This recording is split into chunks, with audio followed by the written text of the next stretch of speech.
Béni soit la Mère divine par son immense grâce, nous a permis encore de nous retrouver pour apporter continuellement la lumière sur les vers de la Gita. Que tout ce qui cherche sincèrement à s'élever vers la connaissance, en étant si proche de la mer, soit béni. Et que nous puissions partager ensemble son éclaircissement et son amour pour toujours. Nous avions parlé la dernière fois du progrès dans l'explication, dans l'enseignement du grand maître Krishna à son disciple Arjuna. Nous avions commencé à comprendre dès le début le découragement d'Arjuna au chapitre 1er et au chapitre. Dans ces découragements, nous avions compris qu'il y avait deux facteurs qui déterminaient la cause de son découragement. Nous avions compris que Arjuna était dominé par l'énergie de la matière. Donc, les émotions étaient bien loin d'être méprisées.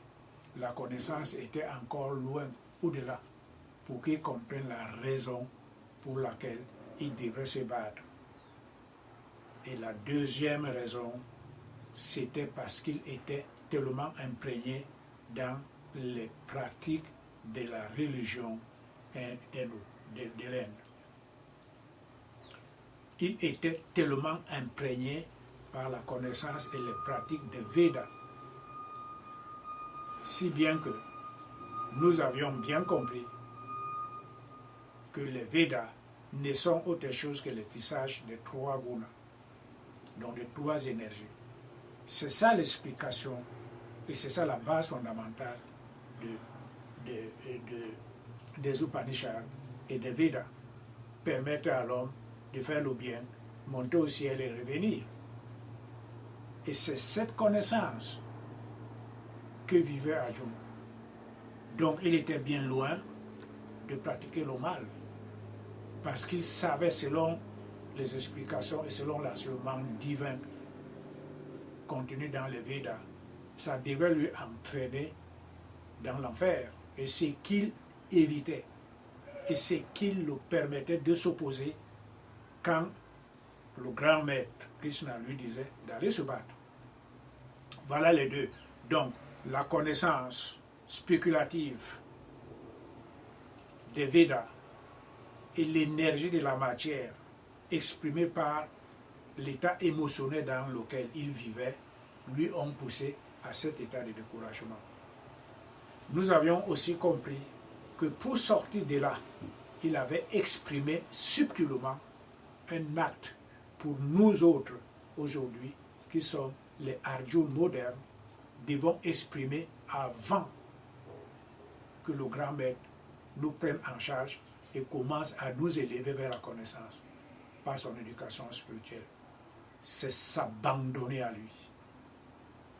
Arjuna avait dit au grand maître, je suis ton disciple, tu es le maître, s'il te plaît, indique-moi la voie à suivre.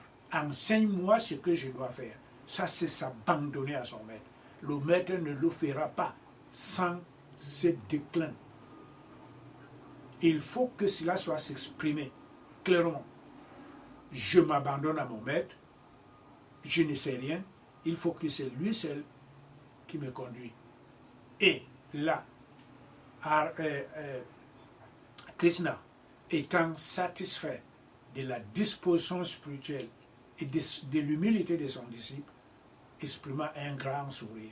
Cela veut donc dire que tout un chacun de nous aujourd'hui qui fait un pas vers Krishna, nous allons recevoir automatiquement son guide et son enseignement. Et il est très heureux de nous accueillir comme il l'exprima devant Arjuna.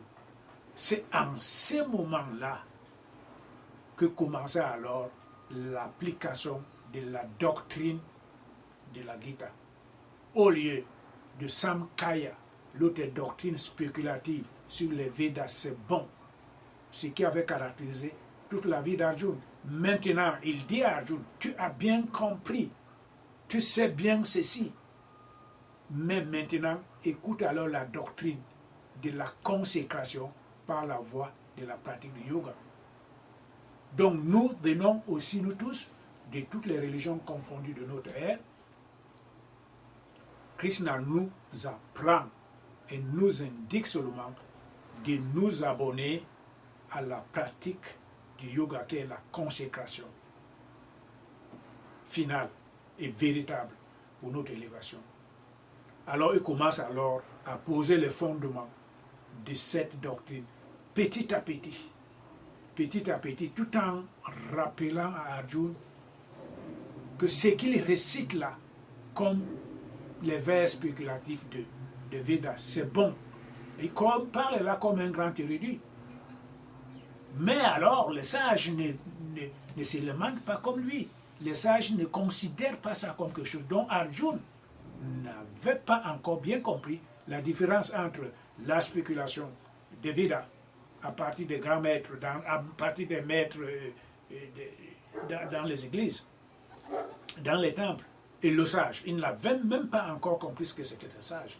Alors, maintenant, le grand maître commence alors à lui expliquer la différence entre le sage et celui qui est seulement endoctriné par ces vers de Veda. Donc maintenant, il écoute. Le maître commence alors à poser les fondements réels d'une éducation spirituelle qui va donc permettre à Arjuna d'obtenir la connaissance. Nous allons réviser seulement quelques passages où Krishna lui rappelle ceci. Fais en sorte que le plaisir et la douleur, le gain et la perte, la victoire et la défaite te soient indifférents. Et ensuite, prépare-toi au combat, car c'est ainsi et ainsi seulement que dans l'action, tu n'encourras pas le péché. Voilà ce qu'il lui indique. C'est dans la Gita chapitre 2, verset 38. Fais en sorte que le gain ou la perte, la victoire ou la défaite soient indifférents. C'est un état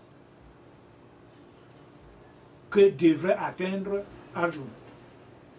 Mais au moment où il écoutait cet enseignement, il était bien loin.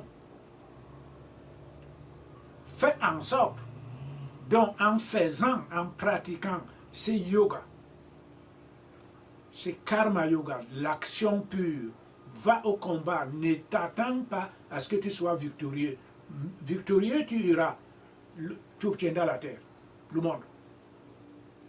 Et vaincu au combat, tu gagneras le ciel et renaîtras. Donc tu n'as rien à perdre. Ne regarde pas les résultats de l'action. Fais seulement ton devoir. C'est l'action pure, l'action désintéressée. C'est ça le karma yoga. Alors il continue. Tu viens d'entendre l'exposé de la science spéculative d'après les doctrines de Samkhya. Écoute maintenant ce qui te permettra dans la doctrine pratique, c'est-à-dire la pratique de la consécration, du yoga. Si tu es parfaitement pénétré de briser définitivement les chaînes du karma et de t'élever au-dessus d'elles, dans ce système de yoga, nul effort n'est perdu. Et il ne peut entraîner aucune conséquence mauvaise. Même un peu de ce yoga peut préserver un homme d'un grand danger. Ici, Arjuna doit comprendre, si tu es parfaitement pénétré de briser définitivement les chaînes du karma et de t'élever au-dessus d'elles, le karma, c'est le résultat de l'action. Ce que voudrait lui rappeler ici, si tu es parfaitement pénétré de briser définitivement les chaînes du karma. C'est-à-dire qu'on doit être au-dessus. À partir du moment où on pratique ce yoga continuellement, avec la grâce de la Mère divine, ou autrement dit Krishna, on parviendra à briser les chaînes du karma. C'est-à-dire on transcende le karma, bon ou mauvais. C'est d'abord la première étape. On se positionne sur le karma, double, nous bons, nous mauvais. Et pour qu'on en arrive là, le seul résultat revient toujours à la surface, c'est l'éveil de la conscience infinie, l'âme divine, parcellaire dans tout un chacun. Quand il s'éveille, c'est lui qui brise alors les chaînes du karma.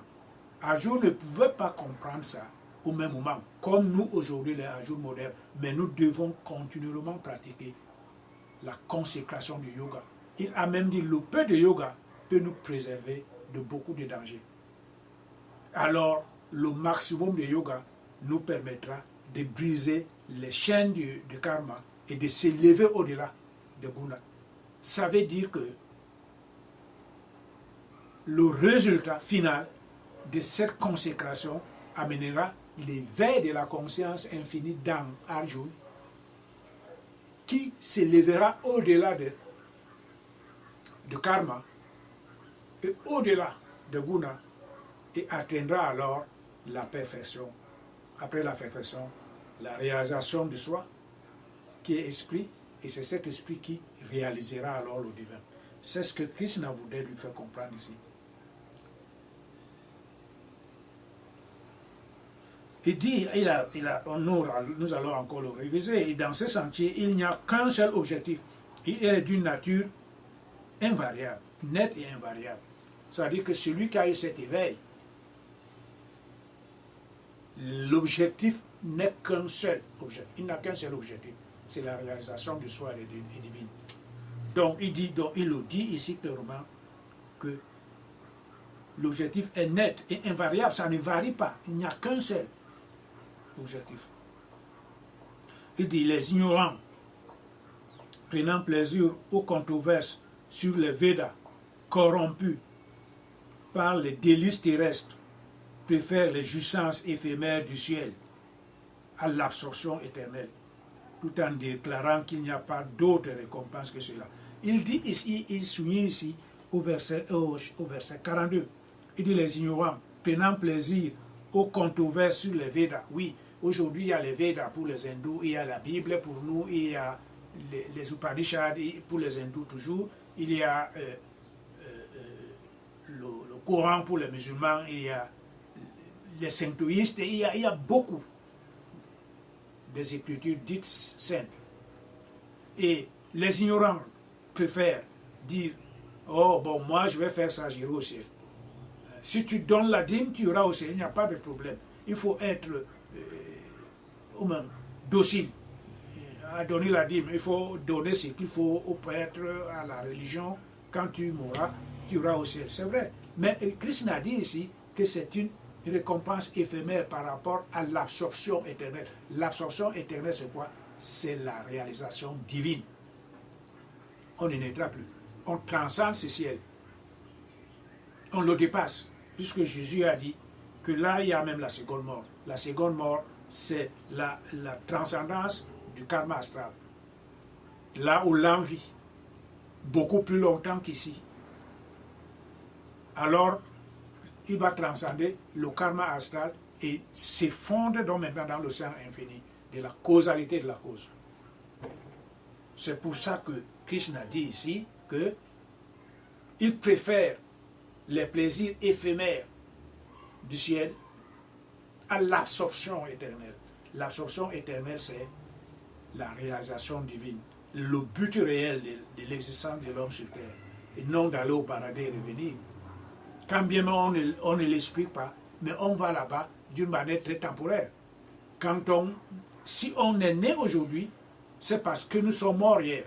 Et si on est mort hier, c'est parce que nous sommes nés aujourd'hui. Et comme nous vivons aujourd'hui, nous sommes appelés à mourir demain. Et ce qui est appelé à mourir est appelé à renaître. On va où alors? On doit aller au paradis. Dans l'astral. Et alors là-bas, l'atmosphère spirituelle étant beaucoup plus dense, on ne peut pas savoir où on va.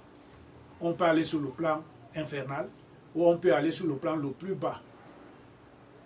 On renaîtra toujours. Le simple fait d'aller là-bas pour quelques 400 ans, 600 ans et renaître, on n'aura rien fait. Parce que c'est ici qu'il y a l'école. Là-bas, il n'y a rien.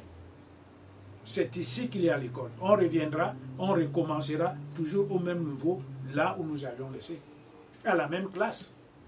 Comme sur le plan scolaire, plan humain moderne. Quand on n'a pas eu la moyenne, on redouble la classe.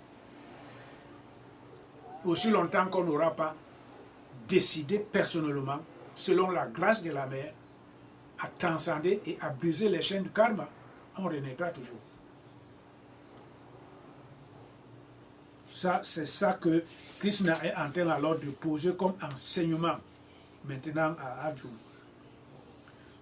Au verset 44, nous avions dit, mais ceux qui désirent ainsi richesse et plaisir n'ont pas de certitude dans l'âme et sont les moins capables de méditation. Le sujet des Védas est l'assemblage de trois qualités. Libère-toi donc de ces trois qualités, ô Arjuna. Ceux qui ne peuvent pas méditer, ils mettent le costume tous les dimanches, vont là-bas regarder, on écoute le pasteur en même temps, il y a une femme qui vient de rentrer là, il y a le parfum, ça éblouit tout le monde. Tout le monde est là une minute que l'autre que tout le monde doit regarder. On oublie qu'on doit regarder le pasteur, parce que les sens sont partout. Incapables, c'est pour ça que Krishna dit ici, mais ceux qui désirent ainsi richesse et plaisir n'ont pas de certitude dans l'âme. Ils n'ont rien.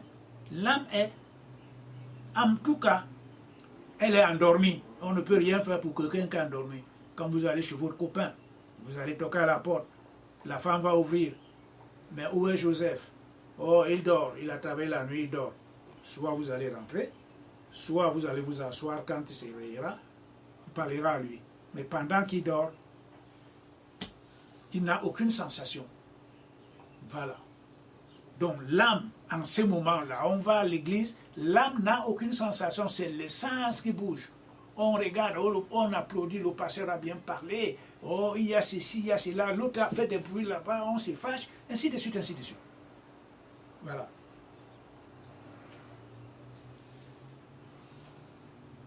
Alors Krishna lui dit ici que ces genres de personnes n'ont aucune capacité de méditation parce que l'âme n'est pas en paix. Elle n'est même pas éveillée pour être en paix. Voilà. Il dit donc, le sujet des Védas est l'assemblage de trois qualités. La réalisation, c'est-à-dire le sattva, c'est-à-dire ce qui est bon. Le raja, l'action bonne et mauvaise, et le tama, ce qui est complètement alourdi. Là, ça ne bouge pas. Voilà les trois qualités. Aussi longtemps que les trois qualités sont en mouvement, en coexistence, l'humanité est dans les ténèbres.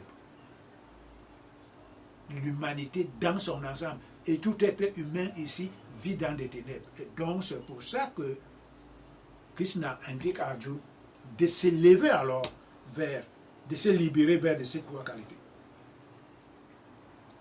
Il faut se libérer. Comment Arjuna peut se libérer là maintenant? Son enseignement, comme nous l'avions dit la dernière fois, son enseignement va germer à Arjuna, ça va progresser et ça va emplir toute son existence. Et après, l'âme divine, qui est le vrai Arjuna, va se réveiller. Et c'est en ce moment-là qu'Arjuna aura alors à transcender, le vrai Arjuna aura alors à transcender les trois qualités. Et c'est pour ça que plus tard, le même Krishna en la bouche de l'image de Jésus disait qu'à moins qu'on ne naisse de nouveau, on ne peut hériter le royaume des cieux. C'est-à-dire, à moins qu'on ne naisse de nouveau, on ne peut pas avoir la libération. C'est-à-dire que la vieille personnalité, qui est le petit Arjuna, qui posait les questions, qui était déjà abattu, ne veut pas aller se battre, découragé, ainsi de suite, c'est le petit Arjuna, c'est le moi pensif. ce n'est que l'ego. Ça ne va nulle part et ça ne produit rien. Et quand Arjuna écoute Krishna, c'est parce qu'il y a déjà une étincelle divine plantée en lui.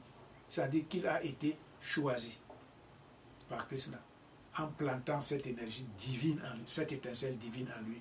C'est cette étincelle divine qui va donc grandir pour ainsi envahir tout son être.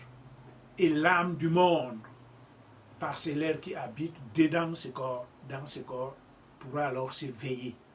Et ce n'est que lui qui transcende les gunas, c'est lui qui transcende les pères des opposés, c'est lui qui transcende le karma, et ainsi de suite, jusqu'à la libération finale. Donc pour l'instant, Arjuna n'est que le petit qui écoute, mais avec le temps, à partir du moment où il a été choisi, il est réalisera. Et cela va de même pour nous aujourd'hui. On a été choisi, il faut passer à travers toutes les couches. Certains peuvent être musulmans, dans la même année, il va changer, il devient chrétien. Il va aller chez les pentecôtistes, il trouve que ce n'est pas ça. Après, il va aller chez les témoins de Jéhovah. Cette vie va passer, il renaîtra. C'est la progression de cette âme divine. Vers la fin, il rencontrera alors le maître qui va poser cette étincelle divine en lui sous forme de la transmission d'énergie. À partir de cette transmission d'énergie, à partir du moment où il a été choisi, le temps a été choisi aussi pour que cela soit fait. Une fois que c'est fait, il y aura alors l'éveil de la conscience. On a toujours dit que sans éveil de la connaissance, rien n'est possible pour l'homme. Ou bien autrement dit, sans la nouvelle naissance, rien n'est possible. Il faut que cette vieille personnalité s'engloutisse et qu'émerge alors la vraie, qui est à l'image réelle divine et à sa ressemblance en tant qu'esprit. Mais comment Arjuna pouvait comprendre tout ça maintenant? Non, il ne faisait qu'écouter. Mais l'étincelle était déjà là. C'est ça qui est très important. Libère-toi donc de trois qualités. Comment il pouvait se libérer de trois qualités en ce moment-là? C'est plus tard. On verra plus tard dans les prochains chapitres. Parce qu'il n'aura plus de questions. Il aura la même vision que Krishna. Parce qu'il se serait libéré des qualités. Pourquoi? Parce que l'âme en lui grandissait. Il transcendait de karma en karma, de chakra en chakra, pardon. Et après, à chaque chakra, venait la connaissance nouvelle, les expériences spirituelles qui sont différentes des autres, ainsi de suite, jusqu'à sa parfaite réalisation de soi.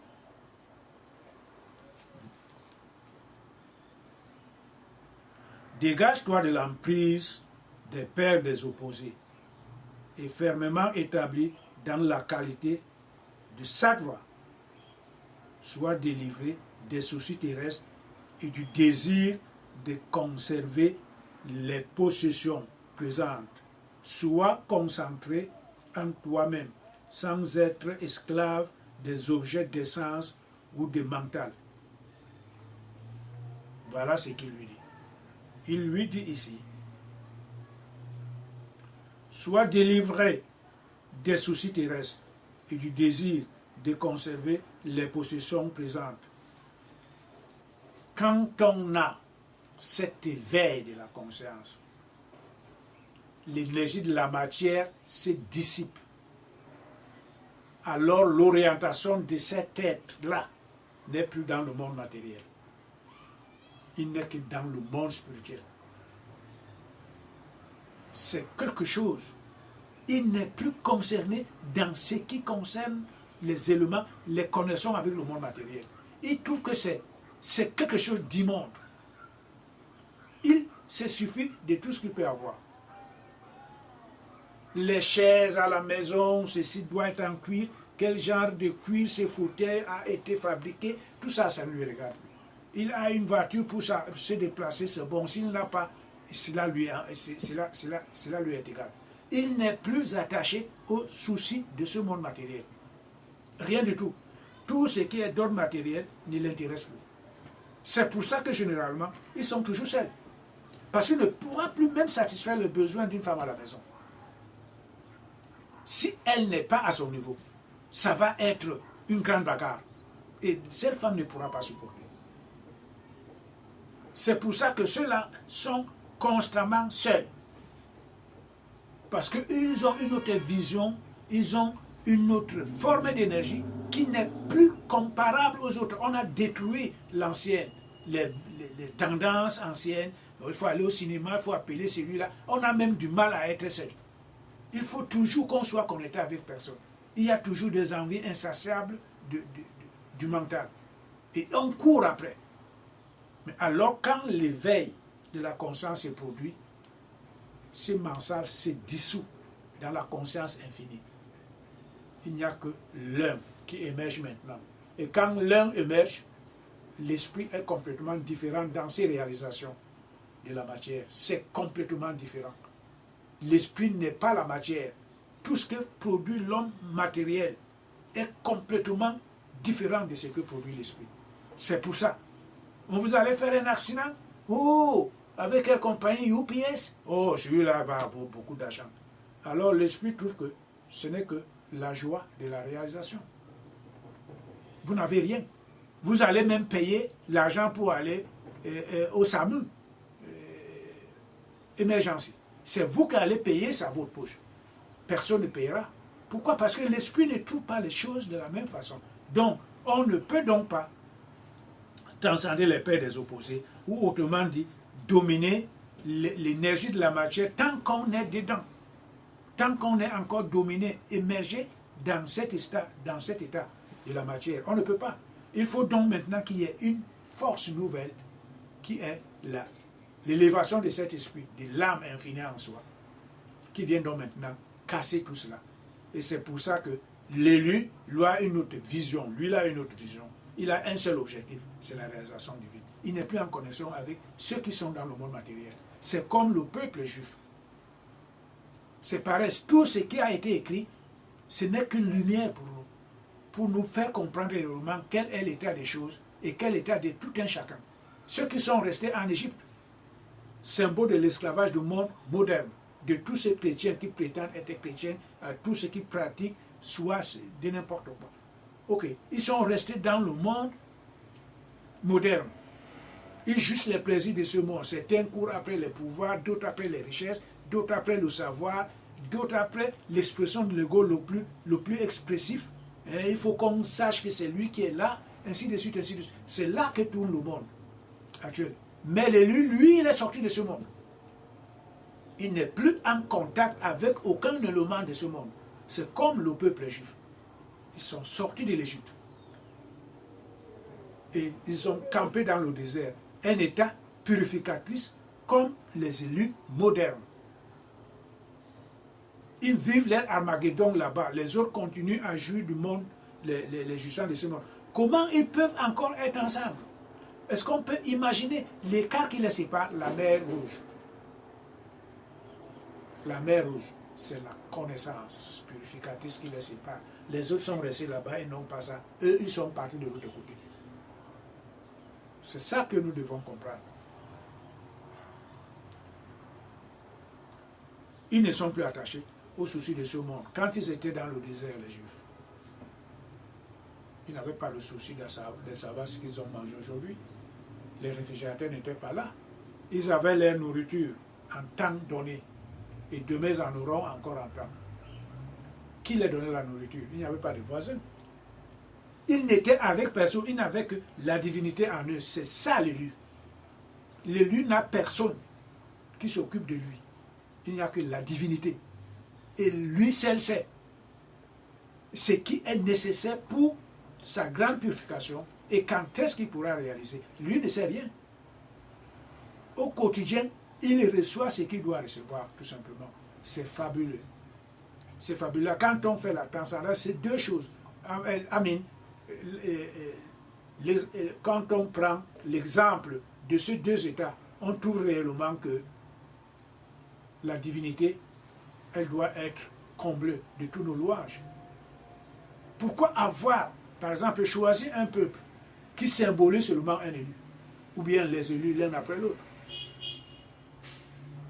Nous avions dit très longtemps, pourquoi Jésus était-il né chez les impies? Comme on le disait, parce que le Moyen-Orient n'est pas laine. Laine, c'est en Orient. Et c'est là où est le grand maître. Et quand on disait dans la Bible qu'après la crucifixion de Jésus, il retournait là où il venait. Donc, et quand même, bien même il était né, il y avait les bergers qui venaient de l'Orient. Ces bergers n'étaient autre chose que les grands maîtres de l'Inde qui étaient venus le regarder. Parce qu'ils savaient que le maître, l'avatar devait incarner chez les impies.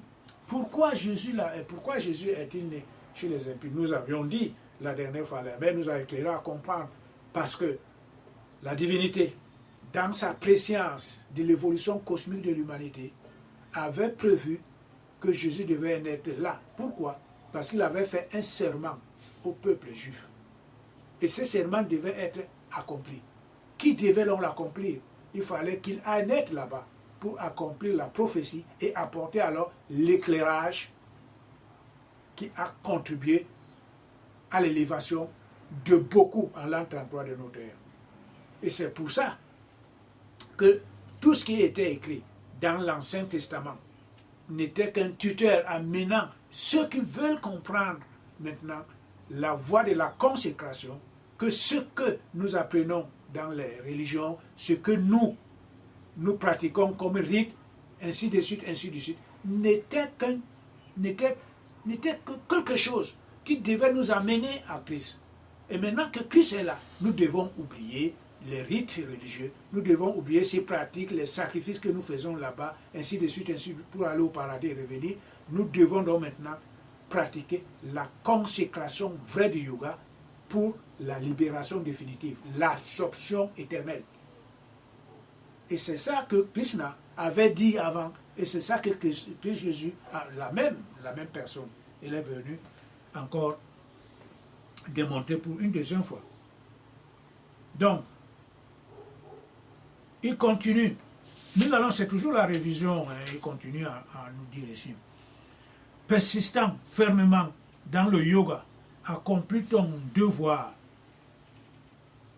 et écartant de l'action tout désir de profit personnel, soit indifférent au résultat, qu'il soit heureux ou malheureux. Voilà ce que lui indique. Persistant à ton devoir, ne te soucie pas des résultats de ce que ça va donner. Qu'il soit malheureux ou malheureux, ce n'est pas toi qui es l'honneur des actions qui te conviennent, qui te viennent. Tu n'es que l'outil que la nature utilise pour accomplir. Nous avions dit la dernière fois que l'être individuel, son action, sa petite pensée est inclue dans l'action collective universelle. Et chaque jour, le grand Seigneur a les résultats. Parce que c'est lui seul qui sait pourquoi toi tu as fait ça. Et parce que c'est lui seul qui sait, qu'en te faisant faire ça, il obtiendra ceci. Et c'est lui qui compte et scrute les résultats, et non l'être humain. Alors pour atteindre ces niveaux, il faut donc l'élévation de l'âme. Toujours et toujours, nous allons continuer sur ça. Il faut toujours l'élévation de l'âme. Pour que quelqu'un dise, moi je vais faire ceci, sans aucun résultat, l'amour désintéressé dans sa pratique, il ne faut pas être dans la matière. Parce que la matière ou l'ego, lui, il est là pour séparer. Pour dire que toi, tu es là-bas, moi, je ne te connais pas, moi, je fais ceci, c'est pour moi. C'est ça le produit de l'ego. Alors que ce que dit Krishna ici, c'est l'immensité de l'âme divine, où il n'y a que l'un, l'absolu immuable. Tu vois la mère divine dans tout ce qui est devant toi, et dans tout ce que tu ne peux pas voir. Tu vois que c'est elle qui diffuse dans tous les univers. Alors si je fais quelque chose à celui-ci, c'est à moi que je l'aurais fait. Et c'est à elle directement. Donc on ne contrôle plus rien, on ne blâme plus personne, on est là, seulement en tant que témoin, voir le jeu cosmique de la mère divine, comment elle se réalise parfaitement. Et on est heureux de voir quelqu'un d'autre en face de nous, quand bien même ces résultats sont contrairement contre notre position. Nous ne voyons que la mère, on ne voit plus la personne. Mais au moment où Arjuna entend cet enseignement de Christ, où nous entendons cet enseignement de Christ actuellement, nous en tant qu'Arjuna moderne, nous n'avons pas encore la plénitude de la capacité de l'intégrer. Pourquoi? Parce que elle est là en tant qu'enseignement, mais l'ego fait son travail. Il faudra que nous ne soyons complètement dégagés de cet ego, qu'il y ait l'absorption de cette énergie matérielle complétée par l'énergie cosmique universelle, l'éveil de la conscience qui amène cette énergie. Donc, Arjuna écoute, nous écoutons, nous devons pratiquer ce yoga jusqu'au moment où nous réaliserons alors la grâce de la mer qui viendra se poser sur nous, et après il y aura l'éveil de la conscience. Et ainsi alors la connaissance viendra. Il lui dit ici, quand ton cœur aura échappé au piège de l'illusion, toutes les doctrines variées qui ont été exposées et celles qui le seront dans l'avenir te seront complètement indifférentes. Nous l'avions dit la dernière fois. Comment celui qui a eu l'éveil de la conscience trouve que même Brahma n'a plus rien à lui dire, puisque l'esprit en lui, c'est le même qui est Brahma, et c'est le même qui est tous les esprits. Alors, il a la connaissance nécessaire en ce qui concerne la divinité. Il n'a plus besoin d'aller chez quelqu'un pour pratiquer. Donc, on ne peut plus aller dans l'église. On ne va même plus consulter les Upanishads. On écoute plutôt le soi réel, par intuition et par sa direction, qui est le symbole de la mer ou de Krishna, pour notre élévation et pour notre éducation. Voilà ce que veut lui dire ici. Donc, en ce moment, il a bien précisé, quand ton cœur aura échappé au piège de l'illusion, pour l'instant, il ne l'est pas. Mais il aura échappé. Ça veut dire que dans le futur, quand ces yoga commencera à donner des fruits, alors et alors, son cœur commencera alors à s'échapper au piège de l'illusion. C'est en ce moment-là que se produira l'éveil de la conscience. Quand l'éveil de la conscience se produira, alors la sagesse viendra. Il va donc maintenant demander à Krishna.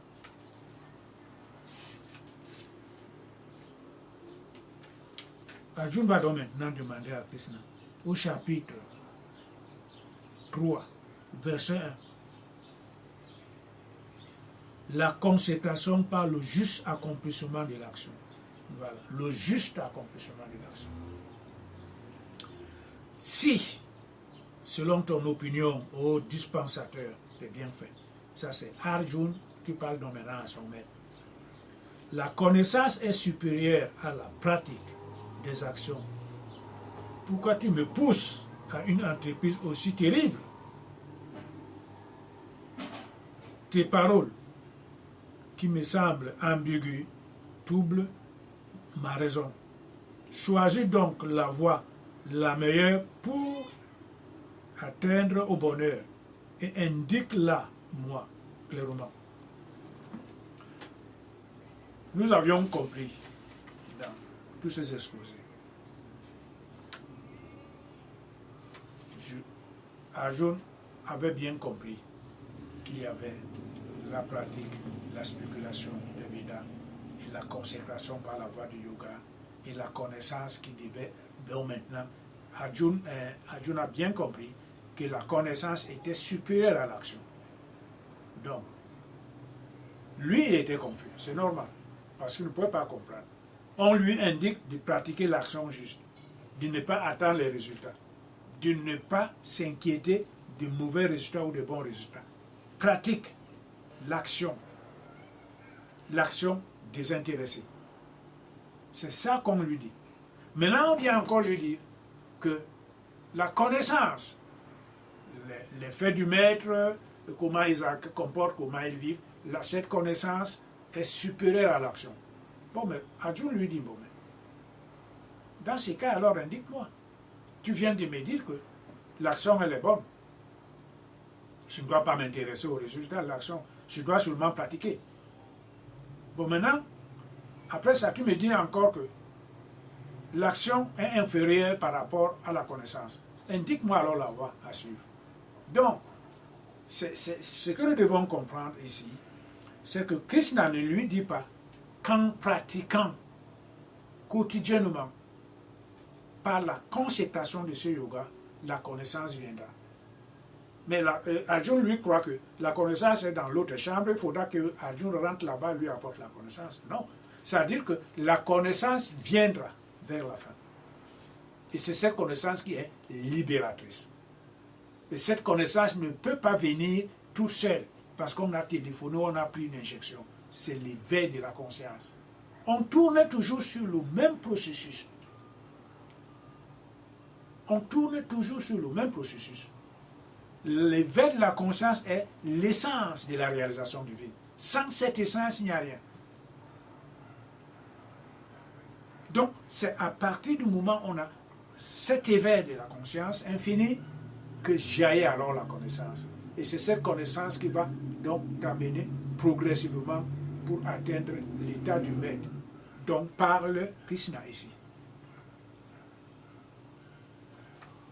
Alors, Krishna lui dit, j'ai déjà déclaré au prince sans péché qu'il existe ici-bas deux modes de consécration.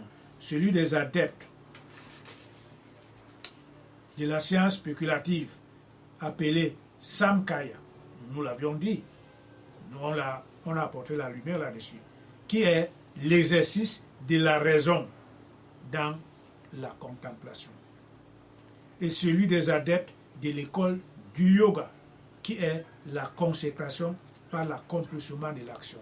Donc maintenant, il lui dit, il commence alors à lui amener pas à pas pour acquérir la connaissance.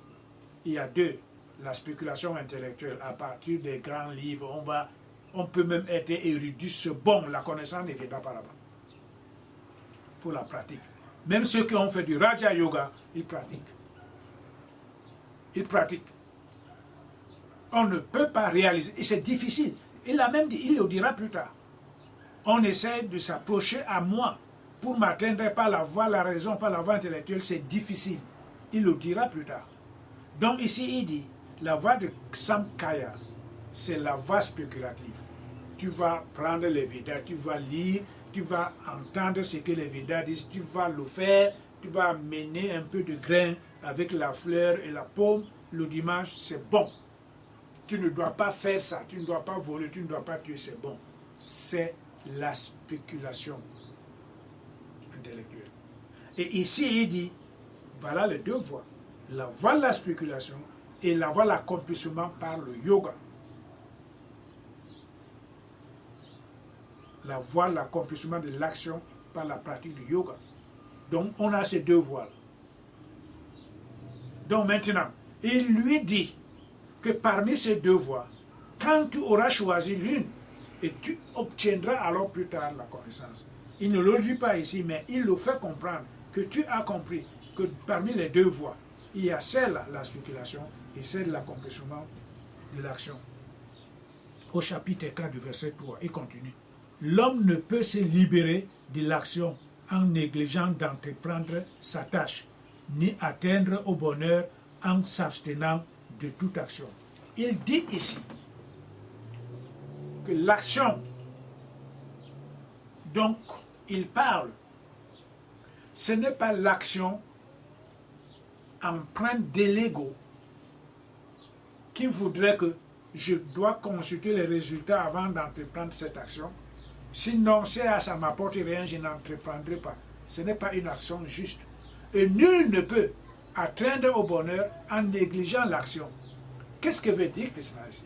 En somme, il veut seulement dire à Krishna, à Arjuna, que même si on ne veut pas entreprendre l'action, on l'aura entreprise sur le plan de l'ego. Alors ça ne nous sert à rien du tout. Parce qu'à partir du moment où chaque action est entachée des résultats, donc il y a l'ego qui est là-dedans, ça n'apporte rien du tout. Donc l'inaction est l'action. Mais cette action doit être pure. Donc on ne peut pas refuser l'action. C'est ce qu'il voudrait lui faire comprendre. Il va encore l'expliquer plus tard. On ne peut pas rester là et dire que bon, ok, puisque l'action peut m'entraîner vers le mal, je ne vais donc pas engager une action. Mais on regarde. On va regarder une femme qui passe à côté ou un homme qui passe à côté, il est bien fait. C'est une action. À partir du moment où les émotions sont déjà engagées là-dedans, on aura commis un acte.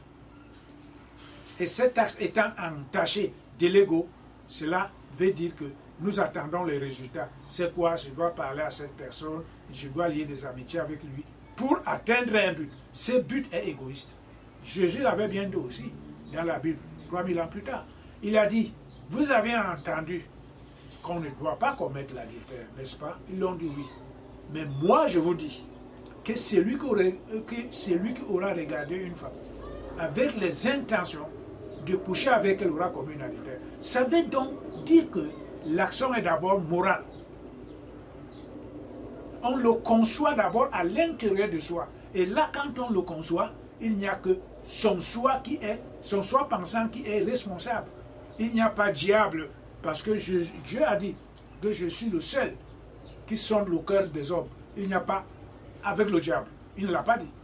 Donc, au-dedans de tout un chacun siège le maître. Et c'est lui qui contrôle toutes nos pensées, toutes nos actions. Quand l'action est née au fond de soi, qu'elle soit bonne ou mauvaise, cela dépend de nos inclinations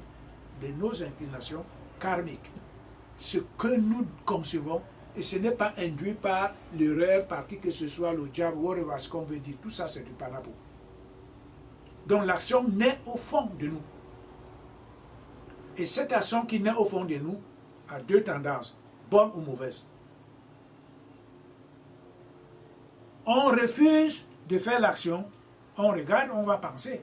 Donc il y a toujours une action qui va se poser en tout un chacun. Donc l'inaction ne veut pas dire de ne pas faire l'action, c'est faux. On fera toujours, on va manger. On va regarder, on va écouter. On va penser. Tout cela, c'est les actions. Alors, qu'est-ce que veut dire Krishna ici? Que toutes nos pensées doivent converger vers le bien. Que toutes nos actions doivent converger vers le bien sans aucun bien que nous allons attendre en retour. Sans aucun résultat que nous devons attendre en retour. Ou que ce soit mauvais ou bon. Donc nous devons être totalement désintéressés. Ça, c'est le résultat final du Karma Yoga. Parce que celui qui le pratique, selon les modalités, les principes du grand maître, finira par voir son ego se dilater dans la conscience infinie, où on ne verra plus où est mon profil là-dedans. Voilà ce que voulait nous dire le grand maître ici. L'homme ne peut se libérer de l'action en négligeant d'entreprendre sa tâche. Voilà.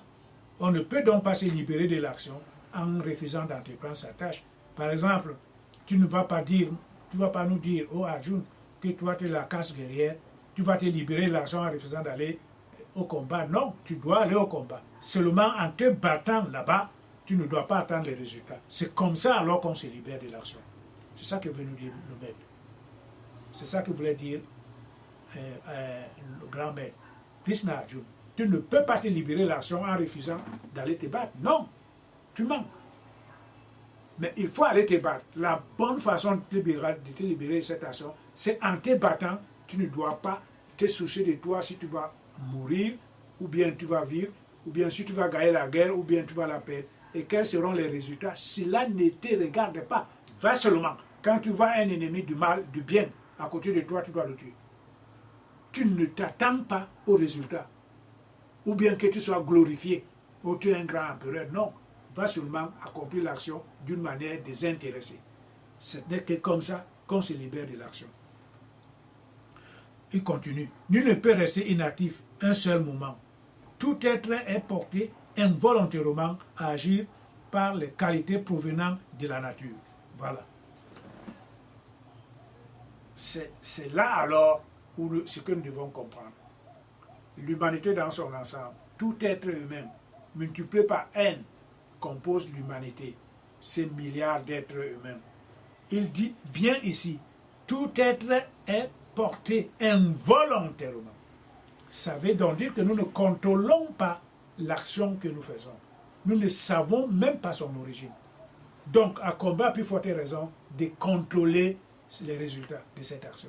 Voilà ce que nous dit alors le Créateur. Tout être humain est porté involontairement à l'action. Ça veut dire qu'on peut rester là, on dit qu'on n'agit pas, on va agir. La mère le dira encore plus tard dans les chapitres suivants, que ma loi, elle est écrite dans le cœur de chaque être humain, sur la roue universelle du temps.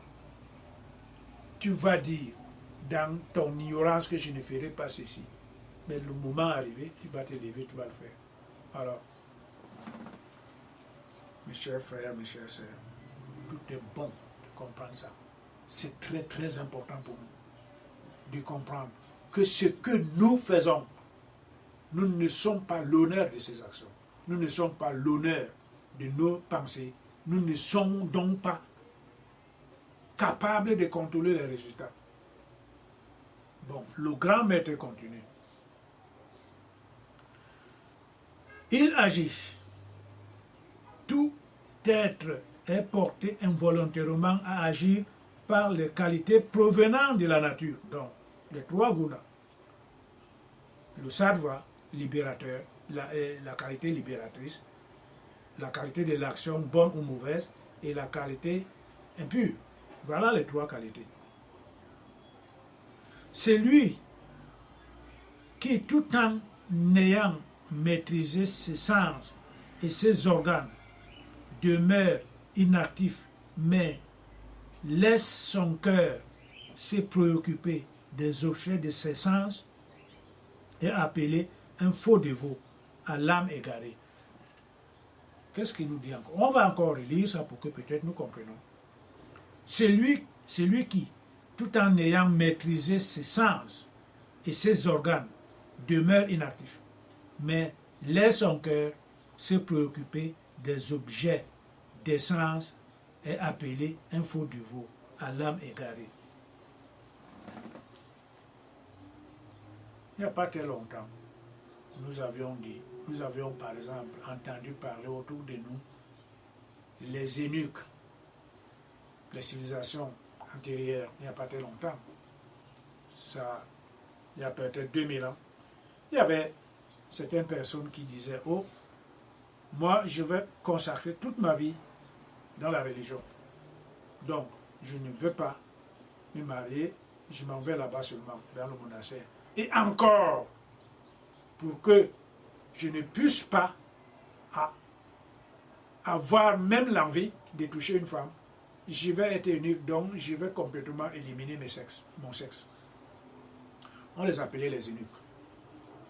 Mais est-ce que c'est un signe qui montre que celui-là est vertueux réellement? C'est ça que veut dire Krishna ici. Tu peux maîtriser ça sans même couper le sexe. Mais à partir du moment où tes sens sont toujours orientés vers ces objets de la nature matérielle, on est un faux dévot. Ça veut dire que même jusqu'à aujourd'hui, on peut aller même porter l'habit du moine. Celui qui a pu renoncer.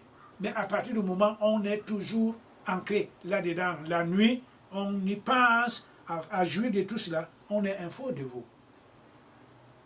Donc, où est alors la bonne action dans tout cela? C'est l'explication que le grand maître nous donne ici. Par contre, celui qui a subjugué ses passions et qui, indifférent au résultat, accomplit tous les devoirs de la vie avec ses facultés actives, est un homme estimable. On n'a donc pas besoin d'être eunuque, on n'a donc pas besoin d'aller dans le monastère, mais on doit plutôt subjuguer ses passions. On doit s'amener à comprendre que toutes les passions ne relèvent que de la satisfaction de l'ego. Toutes les passions ne relèvent que de la satisfaction de l'ego. Alors, à partir du moment où nous savons que l'ego n'est que l'outil qu'utilise la mère pour perpétuer et se maintenir en dessous des trois gunas, on ne pourra pas les subjuguer. On ne pourra jamais transcender les gunas en étant toujours esclave et obéissant à ses passions. Donc, c'est cette connaissance qui permet donc maintenant à l'individu non seulement d'aller au monastère, non seulement de devenir eunuque, mais il comprend que cette action, je dois maîtriser ce mental pour ne pas obéir à telle passion. Parce que cela ne me rapporte rien du tout. Parce que ce n'est qu'une débauche d'énergie. Voilà. C'est ça que veut nous dire Krishna ici. Il dit alors que celui qui accomplit comme ça est un homme estimable. Voilà la différence. Voilà. Accomplit donc les actions nécessaires. L'action est supérieure à l'inaction. L'action nécessaire, c'est quoi, par exemple? L'individu qui monte vers sa réalisation trouve qu'il y a certains sujets sur lesquels il ne doit même pas discuter. Parce qu'il sait que ces choses doivent être là. Ou quand on se lève le matin, les nouvelles du monde ne sont jamais agréables. Il y a toujours les guerres, les machines, blablabla, les tremblements de terre, il y a quelqu'un qui a tué, l'autre est là, il y a la famille. Donc, pour l'individu qui se lève, cela lui est complètement différent. Il ne parlait plus de ce genre de sujet. Il ne parlait plus de maladie. Donc, finalement, il ne parlait plus de rien. Voilà. Parler pour ce qui est nécessaire, c'est de la divinité. Ce qui est nécessaire, c'est de produire l'amour de la mère au travers de toi, aux alentours de toi. Partager cet amour, partager les grandes prouesses de la mère, les grandes voies de la réalisation, les incarnations de l'avatar, les instructions qu'il nous donne, comment s'élever constamment vers le monde d'en haut pour enfin éliminer celui-ci. C'est ça qui est nécessaire. Mais en dehors de ça, le reste est zéro. C'est ça que vous nous dites. Parle ce qui est nécessaire. Ce qui est nécessaire, c'est de ça que nous devons parler. Voilà ce que vous nous dites le maître ici. Accomplis donc les actions nécessaires. L'action est supérieure à l'inaction. Ça veut dire que quand tu le fais, quand tu ne pratiques que les actions nécessaires, tu peux aider les autres à mieux comprendre ce qui c'est nécessaire. Bon, tu peux envoyer l'énergie pour essayer de supprimer certaines choses semblables par amour, en tant que l'expression de la grâce de la mère, c'est ce qui est nécessaire. Tu vas toujours orienter tout le monde à se poser la question, qui sont-ils et pourquoi sont-ils dans ce monde? C'est ce qui est nécessaire. Mais cette action-là est supérieure à l'inaction. L'inaction, c'est de ne rien faire et de subjuguer ses pensées à ce qui est de la passion de ce monde matériel. C'est l'inaction en somme. Voilà. C'est l'inaction. Donc, quand on pratique ce qui est nécessaire, c'est mieux de le faire que de ne rien faire et de rester là à subjuguer ses passions dans ce monde mourant. Tout corps mortel, verset 9, chapitre 3, tout corps mortel ne pourrait mener à bonne fin son pèlerinage terrestre en restant inactif. Voilà. Le pèlerinage, c'est pourquoi sommes-nous nés? C'est pour réaliser la divinité. Il faut se battre. Et quand on va dans cette bataille, on se bat contre qui? On se bat contre soi-même.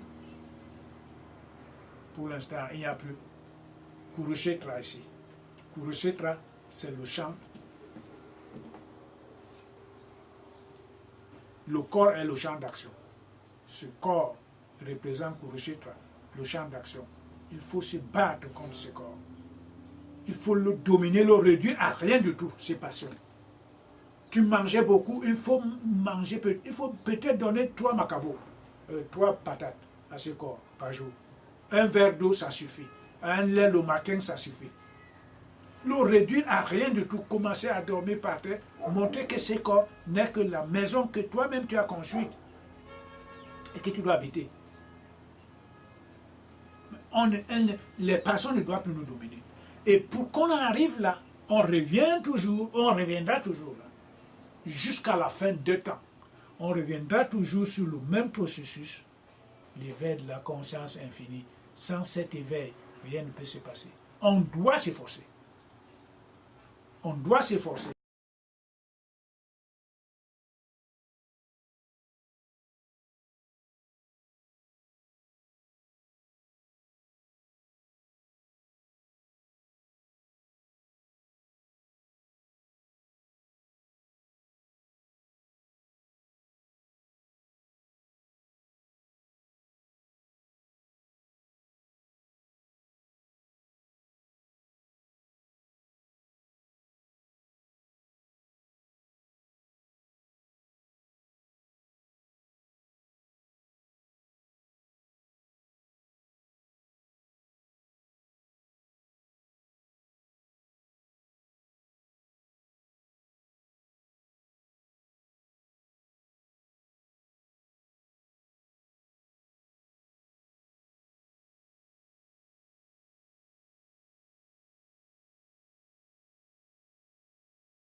attentif à écouter comme Adjoun et supplier la grâce pour qu'on rencontre un maître, pour qu'il pose l'étincelle divine en soi, sous la pratique de la transmission de l'énergie en tant qu'énergie, la transmission initiatique de l'énergie.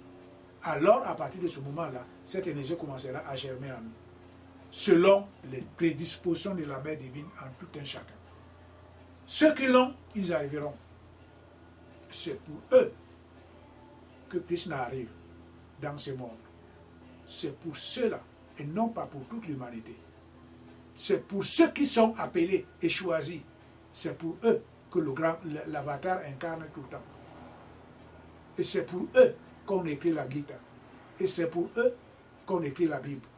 Et non pas pour tout le monde. C'est ce que nous devons retenir.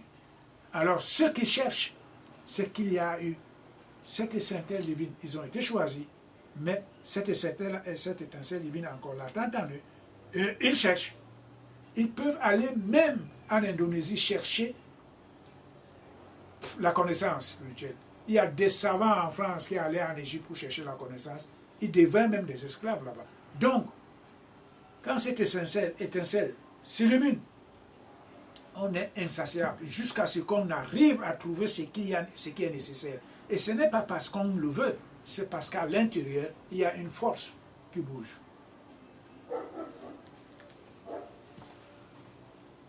Au chapitre 9,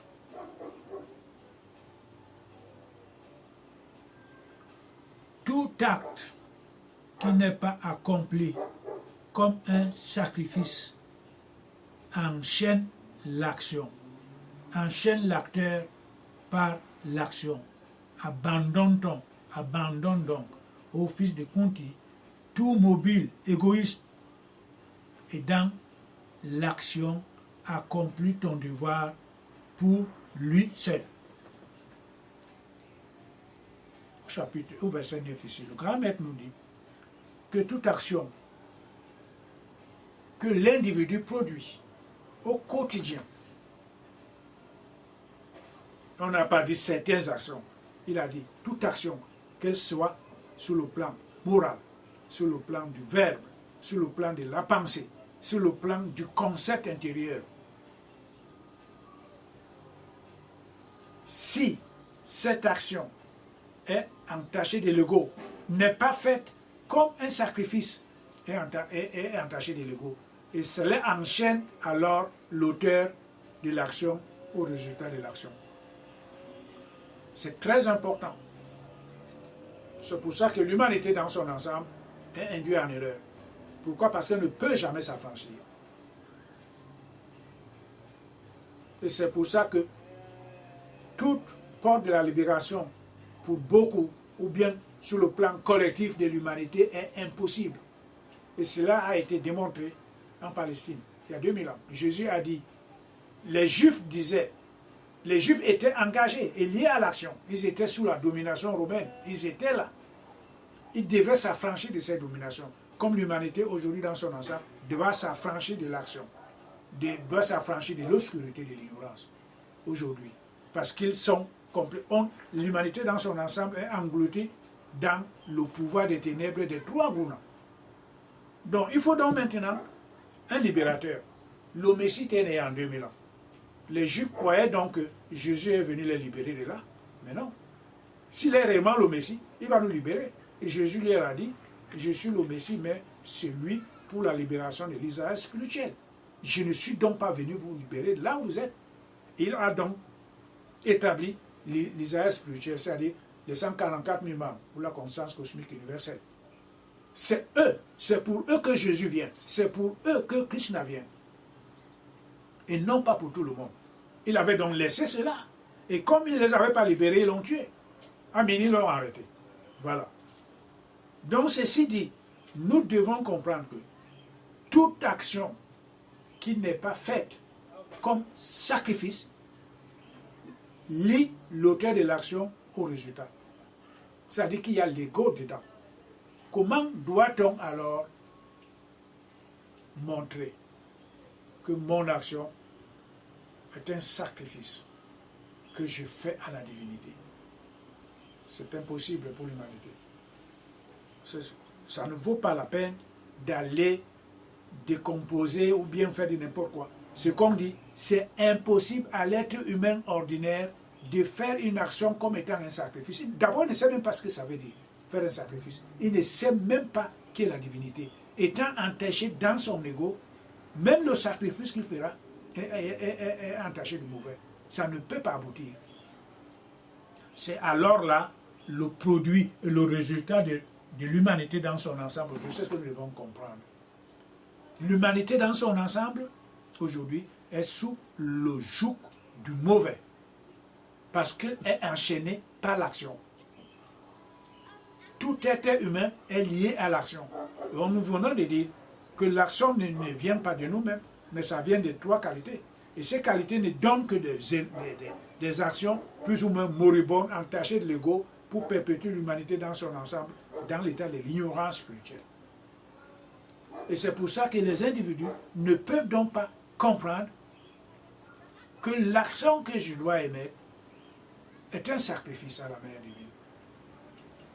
Et si ce n'est pas un sacrifice à la mère divine, alors et alors, il sera entaché l'ego et attendra les résultats de l'action, qui sont bonnes ou mauvaises. C'est pour ça que les gens meurent, vont en enfer ou bien vont au ciel et reviennent. Pourquoi? Parce que l'action n'est pas réellement un sacrifice à la mère divine. Pour que ce sacrifice, pour que cette action soit un sacrifice à la mère divine, Jésus l'avait bien dit, que le vrai adorateur adoreront Dieu en esprit et en vérité. Il faudra que le pratiquant soit d'abord spirituel. C'est ça le problème. Il faut qu'il soit spirituel. Il faut qu'il naît de l'esprit. À partir du moment où il naît de l'esprit, ces sacrifices seront agréés à la divinité. Parce qu'il s'identifie à la divinité. Il est connecté avec la divinité. C'est ce que nous devons comprendre. À partir du moment où on ne l'est pas, on est enchaîné par l'action. Parce qu'on ne saura pas du tout exactement la différence entre la bonne action et la mauvaise. Quelle est exactement la signification du sacrifice par rapport à mon action? Je la donne à qui? Alors et alors, tout ce que nous faisons, celui qui est né de nouveau, il sait que tout ce qu'il fait au quotidien, il s'adresse directement à la mère. Alors que quand on ne l'est pas, la mère est là-bas, mais moi je suis avec les autres. Voilà la différence. Donc je peux les taper, je peux même les voler, je peux faire de n'importe quoi. Je demanderai pardon à Dieu. Alors que celui qui est né de l'esprit et qui s'élève vers la réalisation, il sait qu'il n'y a pas de différence entre ce Dieu et celui qui est là à côté de moi. Donc tout ce que je fais à celui qui est à côté de moi, je le fais directement à Dieu. Voilà la différence du concept entre les deux pratiquants. Celui qui est là, en plein d'ego, trouve la différence entre lui et les autres. Alors que celui qui est né de nouveau ne trouve que l'unité de toutes choses. Alors l'action qu'il porte à partir de part de son concept, qui relève même de son concept, de l'entendement seulement, de la vision, de l'écoute et de ce qu'il pense. Tout cela est entrelié par la même substance éternelle qui est la mère divine. Il ne voit que la mère divine en tout ce qu'il fait. Parce qu'il est connecté avec elle. Il a atteint le chakra où il a pu vivre l'expérience spirituelle qui est l'amour divin dans sa vraie expression. On ne lui dit pas. Il est obligé d'aimer tout le monde. Même celui qui l'insulte, même celui qui fait de n'importe quoi. Parce qu'il trouve que ce n'est pas lui, mais au contraire, l'ordre cosmique qu'il pousse à la personne de l'insulter pour que lui, il transcende l'ego et dominer l'ego qui voudrait que, bon, il se fâche ou bien, mais qu'il gagne le pardon. Il gagne l'état du pardon. Il gagne cet état où doit exprimer le pardon en toutes choses et à tout le monde. C'est fabuleux. Alors on ne peut pas atteindre cette dimension-là sans passer par des textes. C'est normal. Comme vous envoyez, vous allez toujours rencontrer des gens. Vous allez même exprimer la grâce de la mère divine en les faisant sortir des situations impossibles, mais ils vont se retourner contre vous pour vous insulter, pour commencer même à vous blâmer. Mais qu'est-ce que vous devez faire? Vous devez transcender. Vous avez fait une action comme étant un sacrifice à la mère. C'est ça le concept ici. Mais lui, il ne peut pas faire son action. Son action ne peut jamais être comprise comme étant un sacrifice, parce qu'il est encore dominé par l'énergie de la matière qui est l'expression de l'ego. La preuve, c'est qu'il ne sait même pas dire bonjour. Ah, il a fait ceci, on verra ça plus tard, je n'ai pas de temps maintenant. Il se sépare de vous. Comment son action pourra-t-il être un sacrifice? Le maître nous dit ici que tout ce que tu fais doit être un sacrifice à la divinité. Au moment où il le dit, Arjuna écoute comme nous l'écoutons. Mais par la consécration du yoga, on atteint cette dimension-là. Donc on pose seulement les jalons pour y atteindre. Mais pour l'instant, Arjuna n'était pas encore capable de comprendre ça. Que son action doit être un sacrifice. C'est-à-dire, on doit voir la mère divine dans tout ce que nous faisons. Est-ce que mon concept est guidé par la mère divine? Est-ce que mon approche vis-à-vis de cette personne est guidée par la mère divine? En somme, quand on a l'éveil de la conscience, l'ego ne fait plus rien. Même s'il y a certaines expressions qui vaguent, qui viennent encore, parce que c'est les soubresauts de l'ancienne personnalité qui doivent encore revenir à la surface avant de disparaître définitivement. Mais l'individu est dominé par l'énergie cosmique universelle. Et c'est elle seule qui sait comment amener cet être à la pure et à la parfaite perfection. C'est fabuleux. C'est ce que nous devons comprendre.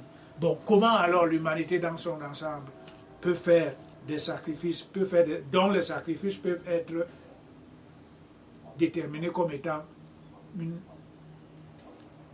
un sacrifice à la mère? C'est impossible, c'est pour ça alors que l'être humain, étant lié à l'action, est dominé toujours et toujours par les énergies négatives. Donc on ne doit rien s'attendre à l'être humain ordinaire. Aussi longtemps qu'on est dominé par les énergies moribondes de cette nature, on n'attend rien. L'individu ne fait rien. On venait de le dire ici.